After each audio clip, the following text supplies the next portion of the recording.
we are again. Pastor Dan bringing Spotlight to you. And I got caught by time. I had more in my little script here than I was able to cover. So let's go back to that. We acknowledge that there is a mixed message that comes through our world of nature now. There's incredible beauty. You go to alpine lakes or wherever you go, and it's just, how can it be so beautiful? This is God. Flowers, birds, and I go scuba diving underwater. That some of the best is down there, getting destroyed in some places, lots of places. But we have this other side where there's evil and brokenness and storms and predation and animals killing each other and all the rest of that. But there's a principle. It's called the anthropic principle. You know, anthropos is man. So the anthropic principle is the idea, and there's different versions of it, is the idea that the universe is so finely tuned. These numbers are so precise, down many decimal points, that it just could not be by accident. This has to come from a God of love who would say, I want to make a beautiful world with people who will live and be happy and be with me. And he creates carbon and oxygen and air and water and all the things and gravity. And he has all these planets and everything moving around and the sun exactly in the right place. And it just is, what are the odds that it would be so perfect? And nowhere else so far. They talk about Goldilocks. They're learning to look where in the universe would these conditions be replicated. So far, I can't find one. We got it here. Evolution has to say we hit the jackpot. There's just enough chances. You roll the dice enough times, eventually, we got it. And we just hit it. Or you can say there's a God of love behind it all. And he said, he lives in a perfect world, and he says, I want more to have what we have.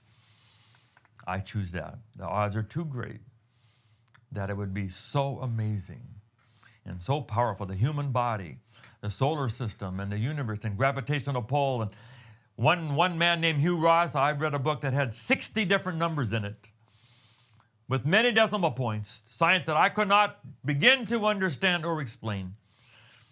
That you just can't imagine it could all be that perfect without someone behind it. And we would call that God, a God of love, who experiences love and wanted to share that love. The Trinity God, the God who had love within himself, said, I want to create more of it. And we have that. So even if we have to take the perfect world and subtract from that all the evil, there is still enough residual goodness and a complexity and a appropriateness for man that we needed, that we think there's a God. And that God is a God of love.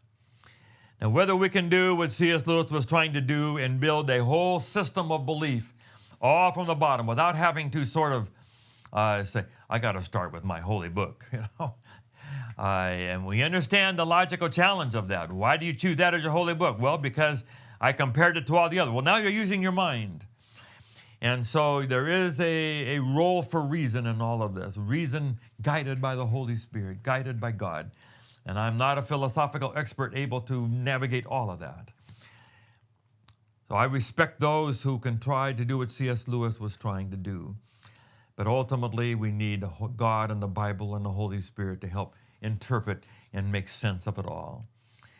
But just looking around, I think you can measure the odds, is to say, I have never seen anything so complex come into being by chance without somebody wise behind it.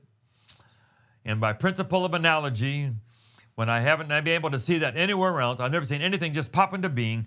I've never seen anything like that be so complex come by just gradually getting better and better. Doesn't make sense. It's beyond what I can do in the principle of analogy. And you got to resort to just incredible luck. I think it's easier to believe in faith and that there's a God of love who wanted us to have that love too. And said, I'm going to make people enough like me so that they can feel my love, experience my love, and love me back. That's the magic of what we would call theistic faith and a Christian faith.